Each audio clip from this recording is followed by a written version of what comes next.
اور ہر عملے کو عین ووٹ پر مہر لگاتے ہوئے بھیجا جاتا ہے۔ لائٹ ٹھیک کرنے کے بہانے ووٹ کو چیک کیا جاتا ہے اور الیکشن کمیشن کو انہوں نے یہ شکایات جمع کروا دی ہیں۔ کچھ دیر کے لیے جو پروسیس ہے وہ رکا ہے، پھر دوبارہ پروسیس شروع ہو گیا ہے۔ بلاول زرداری ہوں یا شہباز شریف ہوں، آصف زرداری ہوں یا وزیر اعظم عمران خان ہوں، سب نے اپنا ووٹ کاسٹ کر لیا اور ووٹنگ جو ہے وہ بڑی تیزی سے سلسلہ جاری ہے۔ اسی طریقے سے الیکشن کمیشن کو جو مانیٹرنگ سیل ہے، 2 اور شکایات موصول ہوئی ہیں اور یہ بلوچستان اسمبلی سے ہیں۔ ایک تو شکایت یہ ہے کہ جو معاملہ ہے پاکستان جو الیکشن کا، اس میں جو الیکشن ہے وہ ٹائم پولنگ جو ہے وہ ٹائم جو کافی ٹائم گزرنے کے بعد شروع ہوئی، اور ایک اور شکایت ہے اس کے اوپر بھی الیکشن کمیشن نے نوٹس لیا ہے۔ ساتھ پاکستان تحریک انصاف نے مطالبہ کیا ہے سندھ میں کہ حلیم عادل شیخ کو پولنگ شروع ہونے کے 3 گھنٹے بعد لایا گیا ہے، اور پولیس کا یہ کہنا ہے کہ ہمیں پروٹیکشن آرڈر نہیں ملے، اس لیے ہم لیٹ لے کے آئے۔ حلیم عادل شیخ کہتے ہیں کہ پہلے وہ گاڑی کا بہانہ کرتے رہے کہ گاڑی خراب ہے، پھر اس کے بعد وہ مجھے گاڑی میں لے کر آئے، اور اس گاڑی میں جس میں لے کر آئے وہ کیونکہ اس جو گاڑی ہے وہ ٹھیک تھی اور انہوں نے ساری بہانے بازی کی تھی اور یہ ٹائم ضائع کر رہے تھے، تو جو پاکستان پیپلز پارٹی ہے اور پولیس کے خلاف کارروائی کے لیے الیکشن کمیشن کو خط لکھا ہے پاکستان تحریک انصاف نے۔ اب معاملہ کیا ہے؟ ایک تو اسحاق ڈار 2015 میں سینٹ کے ممبر بنے تھے پاکستان مسلم لیگ نون کے، اور آج وہ مفرور موجود نہیں ہے، اور پچھلے 3 سال سے وہ مفرور ہے، اور مفرور ہونے کی وجہ سے وہ سینٹ میں کبھی نہیں آیا اور آج بھی نہیں تھا۔ اور نون لیگ کے اندر اگر ان لوگوں کے اندر تھوڑی سی شرم و حیا ہوتی تو یہ صاف ستھرے لوگوں کو ٹکٹ دیتے، اور ایسے مفرور آئے ہوئے ہیں عدالتوں میں وہ لوگ جن کے بارے میں عدالتوں نے بیان کہا ہے، جن کے بارے میں یہ ہے کہ ان کے خلاف کیسز ہیں، وہ آصف زرداری ہوں جو بہانے بازی کرتے ہیں، عدالت میں نہیں آتے، ان کی ضمانتیں میڈیکل گراؤنڈ پر منظور ہوتی ہیں، اور وہ 3 دن سے یہاں خرید و فروخت کر رہے ہیں، اور آج ان کا جو حالت تھی ان کی شرمندگی کی وجہ سے کہ ان میں اتنی جرت نہیں ہوئی اخلاقی کہ وہ میڈیا سے بات کرتے۔ جب بلاول زرداری نے میڈیا سے بات کی تو بلاول زرداری نے کہا کہ ہمارے جو ممبران ہیں ان کے علاوہ ہم 1 ووٹ بھی لے جائیں گے تو وہ ہمارے لیے جیت ہوگی اور ہم اس کو بونس سمجھیں گے۔ اپنے ممبران کے علاوہ 1 ووٹ لینے سے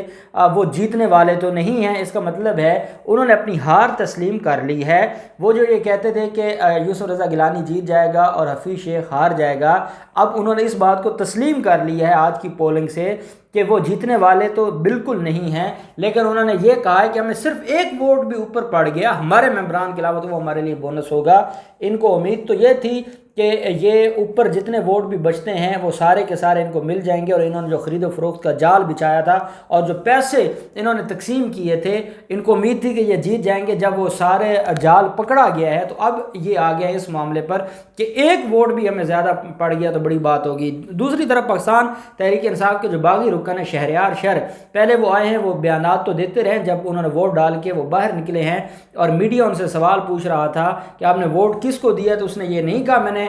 ووٹ پاکستان پیپلز پارٹی کو دیا، اس نے کہا جہاں میرا ضمیر مطمئن ہوا میں نے وہاں ووٹ دے دیا ہے، جس پر پاکستان تحریک انصاف کا یہ کہنا ہے کہ وہ ووٹ بھی پاکستان تحریک انصاف کو دے کر گئے ہیں۔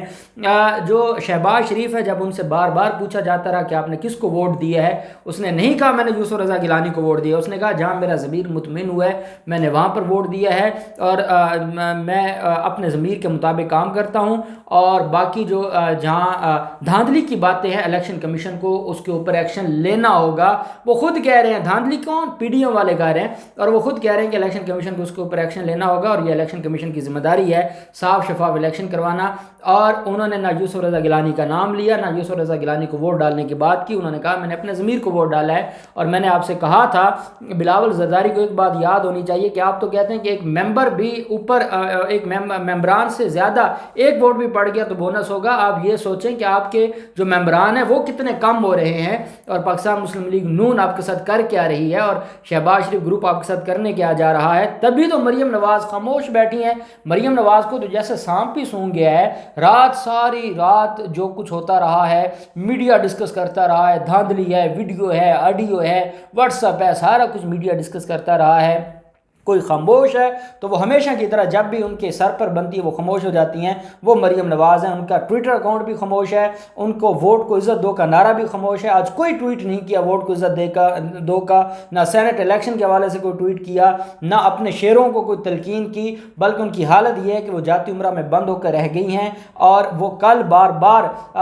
بلاول زرداری کو مس کالز کرتی رہیں، کیونکہ بلاول زرداری نے تو ان کو نہیں گھاس ڈالی، اور جو جس طریقے سے بلایا جانا تھا، کیونکہ حمزہ شہباز پہنچ گیا اور حمزہ شہباز نے جگہ لے لی مریم نواز کی، مریم نواز نہیں گئی اور وہ اسلام آباد ہی نہیں گئی۔ سینٹ الیکشن سے 4 دن پہلے حمزہ شہباز کے آتے ہی مریم نواز آؤٹ ہو گئیں، اور دوسری طرف جب پنجاب میں سینٹ الیکشن پر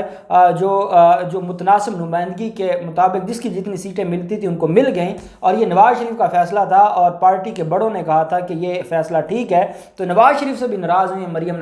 نواز چاہتی تھی کہ پنجاب میں بھی مقابلہ ہو، اور مقابلے کے بعد کیونکہ مریم کو یہ لگتا تھا کہ انہوں نے جو خریداری کی ہوئی ہے تو شاید ان کو کوئی زیادہ سیٹ مل جائے گی، لیکن بڑے یہ جانتے تھے کہ یہ معاملہ ایسا اتنا آسان نہیں ہے، اور مریم نواز اس وجہ سے اپنے باپ سے بھی ناخوش ہیں، اور ان کو جیسے سانپ سونگھ گیا ہے وہ بالکل خاموش ہیں، اور ان کو بھی اپنی جو ہار ہے وہ انہوں نے دیکھ لی ہے، اور اب ان میں ہمت نہیں ہے اس کا کیسے سامنا کریں۔ اب دیکھتے ہیں کیا رزلٹ آتا ہے، جو بھی ڈیٹیلز ہوں گی ہم آپ کے ساتھ شیئر کرتے رہیں گے۔ اللہ پاک پاکستان کا حامی و ناصر ہو۔ بہت شکریہ، اللہ حافظ، پاکستان زندہ باد۔